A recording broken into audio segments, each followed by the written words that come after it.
આવ્યો એલા કાક શાંતિથી ખાવા તો જો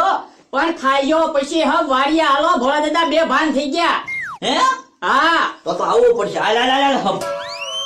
પણ તમે ક્યાં ડોક્ટર સવતે ભોળા દાદાને પાનમાં લાવશો પેલા ખાઈ તો લ્યો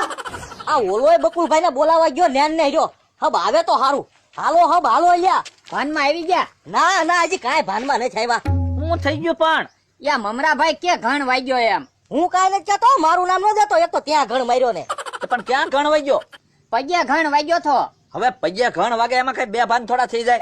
એમ તો એકવાર હાથ ઉપર ઘણ વાગ્યો થો પણ હાથે ઘણ વાગે તોય નો બે ભાન થાય બકુલભાઈ આ ખોટું બોલે આનથી ભૂલથી માથામાં ઘણ વાગી ગયેલો છે હે એલા માથામાં ઘણ વાગ્યો એ મને કાંઈ ખબર ના બકુલભાઈ જોવો તમને સમજાવું આ આમ કરી લાકડું માં ઠપકારતો હતો ને તે આમ ઘણ કર્યો અને ભોળા દાદા વાહે ઉભા હતા તો પછી ક્યાં માથામાં ન વાગે ઘણ તો માથામાં જ ઘણ વાગેલો છે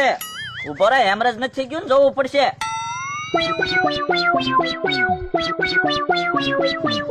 કનેક્શન તો ચાલુ જ છે હું એ કામ કરી તો બકુલભાઈ હા કનેક્શન ચાલુ છે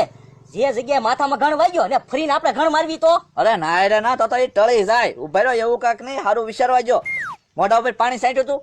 ના પાણી નહોતું સાટ્યું મને એમ કે ટાઈટ સડશે એટલે પાણી ન સાટ્યું તો પણ ગમે ઈ માણા બે ભાન થાય ને એટલે પેલા એના મોઢા ઉપર પાણી સટાય એવી થોડી ખબર મને બાપા તે મારા મોઢા ઉપર પાણી હું કામ છાટ્યું જવો લ્યો એક તો બેઠા કિરાન પાછા ઢોલું મારવા મીડ્યા તે મને હું છું તું એ તમે બે ભાન થઈ ગયા થા એ તો ઈવડા બે હતા ને એટલે તમે ભાનમાં આવ્યા એ ભલે જ્યાં જોઈ તમે વાડીમાં હું કામ કરી હાલો વાડીની બહાર નીકળો હાલો જોયો તો ખરા મમરાભાઈ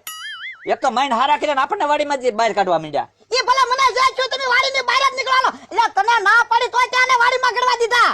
એ બકુલભાઈ ને તો હું બોલાવીને લાવ્યો એ તો હારું જોઈએ આવ્યા એટલે તમે ભાનમાં આવ્યા એ ભલે મને જ્યાં જોઈ હાલો તમે વાડીની બહાર જ નીકળો હાલો તો એક કામ કરો તમને હારા કર્યા ને એ પૈસા આપો હાલો પૈસા 1 રૂપિયા નથી દેવાના હાલો તમે વાડીની બહાર જ નીકળો હાલો હાલો ને બકુલભાઈ પૈસા હું તમને આપી દઈશ હા તો હાલો તને ના પાડી તોય વાડીમાં ગળવા દીધા એની હાટું થઈને તો મેં હાથે ને પગે ઘર ખાધા અને તોય ત્યાં વાડીમાં ગળવા દીધા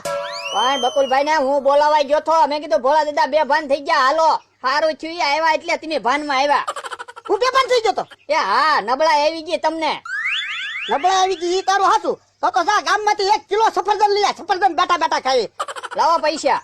હે લે ખિસ્સામાં પૈસા નથી તું પૈસા લઈ ગયો ના ના પૈસા મેં કાંઈ ના લીધા પૈસા તમારા ખિસ્સામાં જ હતા કાઈ ખિસ્સામાં નથી તું જ લઈ ગયેલો છે લાય પૈસા હાલ મેં કાંઈ પૈસા ના લીધા હું બકુલભાઈ ને બોલાવા ગયો ને ત્યારે મમરાભાઈ એકલા હતા તમારી પડખે હા તો મમરાભાઈ લઈ ગયેલા છે ધોકો ગટતો ધોકો નથી ઘણ લઈ લો આ ઘર લઈ લે હાલ હો ભાઈ એમ થોડું હાલે પૈસા લઈ જાય એમ લાવા મમરાભાઈ પૈસા હું શેના પૈસા આપું બકુલભાઈ તમને એટલે તમે તો હમણાં કહેતા હતા હું તમને આપું છું પૈસા એમ ઉભા રહ્યો હાલે આજા લાવો મારા પૈસા લાવો હાલો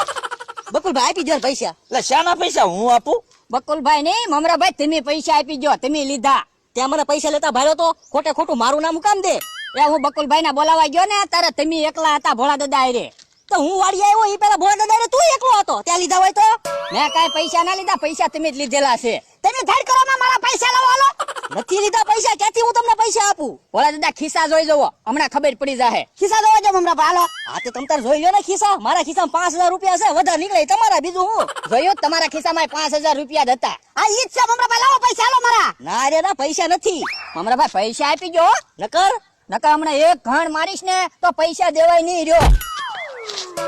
આ ભોળા દાદા કેમ પાછા ઢગલો થઈ ગયા મમરાભાઈ પૈસા ના પડી એટલે હવે ખોટું બોલ માં તારથી ઘણ વાગી ગયેલો છે એટલે ઢગલો થઈ ગયા ઘણ કાંઈ ના વાગ્યો તમે પૈસા ની ના પડી ને એટલે ઢગલો થઈ ગયા ભોળા દાદા